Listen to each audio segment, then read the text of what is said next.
A crime wrapped up in drama on TV, but in reality, 2 victims had been shot. 75th Avenue and Indian School. We are expecting detectives to arrive soon. But the shooter already gone. It may take us some time. However, we want to be sure that we are collecting the right evidence to identify the right suspect. That evidence from the scene ends up here at the crime lab.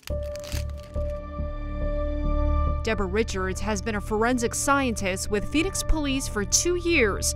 What she does inside this room is nothing like what you see on TV. We don't drive in Hummers. I don't wear like 3-inch high heels to work. I don't carry a gun. I can't arrest people. What she does may surprise you, and how she does it depends on the kind of evidence. This is what we call a Castlemeyer solution. And then we follow it up with hydrogen peroxide. And what does this do? And this, if it's positive, you get a bright pink reaction that tells us that it's possibly blood. Fingerprints can be tricky because the bad guys rarely leave behind a perfect set.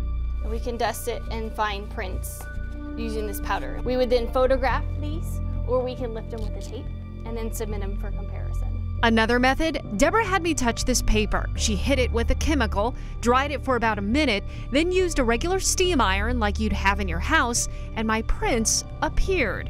Then she showed me the super glue chamber. We turn this on and it runs, and you can't actually tell that super glue is going. Is it just permeating the air, that Correct. super glue? Uh-huh. And so that glue will just stick onto the fingerprints, like with this glass. In the dark, you can see the prints pop with a UV light. And if investigators find duct tape, Especially on things like home invasions, sometimes even in kidnappings, or sometimes maybe even rape cases. And they like to use it to bind up victims in some cases. they paint a solution and run the tape through water. In seconds, What develops Look at that. are the fingerprints. 2 fingerprints right there. Yep.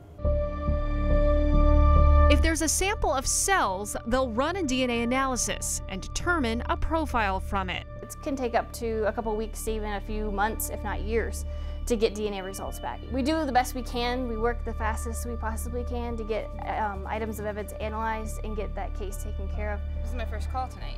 But in reality, we're just not like TV. We can't do it in 60 minutes.